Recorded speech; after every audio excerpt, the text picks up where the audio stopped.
ಅದೇ ಪ್ರೀತಿಲಿಂದ ಮಾತಾಡ್ದಾನೆ, ಅದೇ ಪ್ರೀತಿಯಿಂದ ನಾನು ಮಾತಾಡಿದ್ದೀನಿ. ಅವನಿಗೆಲ್ಲ ಗೊತ್ತದ. ನಾ ಫೋನ್ ಬಂತು, ಪ್ರಭಾಕರ್ ಫೋನ್ ಹಚ್ಕೊಟ್ಟ, ಎಲ್ಲಿದ್ದೀಯಾ ಅಂದ, ನಾನು ಆಳಂದಾಗಿದ್ದೀನಿ ಅಂತ.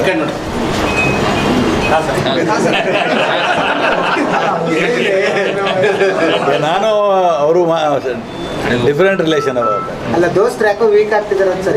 ಅಡ್ಮಿನಿಸ್ಟ್ರೇಷನ್ ಇಲ್ಲ, ದೋಸ್ತಿಗೆ ಲಾಯಕ ನಾವು ಅಲ್ಲ. ಅಡ್ಮಿನಿಸ್ಟ್ರೇಷನ್ ವೀಕ್ ಆಗ್ತಿದೆ ಅಂತ. ಲಾಸ್ಟ್ ಗೌರ್ಮೆಂಟ್ ಹಂಗಿಲ್ಲ ಈ ಸರಿ.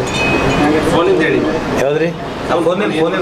ಏನಿಲ್ಲ, ಎಲ್ಲಿದ್ದೀರಿ ಅಂತ ಕೇಳಿದ್ರು. ಆಳಂದಾಗಿದ್ದೀನಿ ಅಂದೆ. ಯಾವಾಗ ಬರ್ತೀವಿ ಬೆಂಗಳೂರಿಗೆ? ಬರ್ತೀನಿ ಅಂತಂದೆ.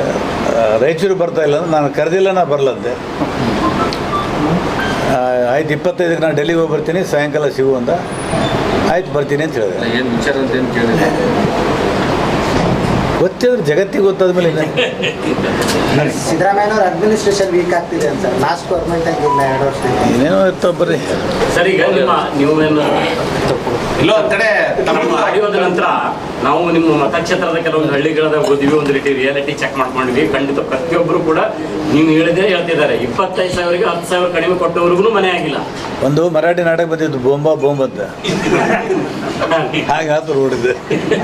ಈಗ ಇವತ್ತು ರಾಜೀವ್ ಗಾಂಧಿ ನಿಗಮದಿಂದ ಒಂದು ಲೀಸ್ಟ್ ರಿಲೀಸ್ ಮಾಡಿದ್ದಾರೆ ಸರ್. ಅಂದ್ರೆ ನಿಮ್ಮ ಲೆಟರ್ ಹೆಡ್ ಏನು ಇದಾಗಿದೆ, ನಿಮ್ಮ ಲೆಟರ್ ಹೆಡ್ ಸಂಬಂಧ 950 ಮನೆ ಕೊಟ್ಟಿದ್ವಿ ಅಂತೇಳಿ ನೀವು ಕೊಟ್ಟಿರೋ ಲೆಟರ್ಗೆ ರಿಲೀಸ್ ಮಾಡಿ.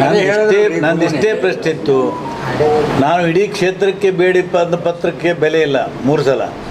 ಆ ಗ್ರಾಮ ಪಂಚಾಯತಿ ಚೇರ್ಮನ್ ಮುಖಾಂತರ ಓದೋದಕ್ಕೆ ಬೆಲೆ ಬಂದಿದೆ ಅಂದ್ರೆ ಸ್ಟ್ರಾಂಗ್ ಯಾರು ಇದ್ದ ಸರ್ಕಾರದಾಗ? ನಿಮ್ಮ ಪತ್ರದಲ್ಲಿ ಏನಂತ ಇತ್ತು ಸರ್? ಅಂದರೆ ಮನೆಗಳನ್ನು ಹಂಚಿರಿ ಎತ್ಕೊಂಡಿದೆ. ನನ್ನ ಕ್ಷೇತ್ರಕ್ಕೆ ಬಡವರಿಗೆ ಮನೆಗಳಿಲ್ಲ, 6,000 ಮನೆ ಕೊಡ್ರಿ ಅಂತ ನಾ ಮಂತ್ರಿಯವರಿಗೆ ರಿಕ್ವೆಸ್ಟ್ ಲೆಟರ್ ಕೊಟ್ಟಿದ್ದೆ.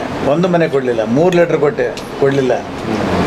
ಸರ್, ಈಗ ಯಾವ ಗ್ರಾಮ ಪಂಚಾಯತಿ ಅಧ್ಯಕ್ಷನು ತನ್ನ ಸ್ವಂತ ಮನೆಯಿಂದ ಅಮೌಂಟ್ ಒಯ್ದಲ್ಲಿ ಕೊಟ್ಟಿಲ್ಲ. ಇಲ್ಲಿ ಫಲಾನುಭವಿಗಳಿಂದನೇ ದುಡ್ಡನ್ನು ಕಲೆಕ್ಷನ್ ಮಾಡ್ಕೊಂಡು ಕೊಟ್ಟಿರೋಂಥದ್ದು.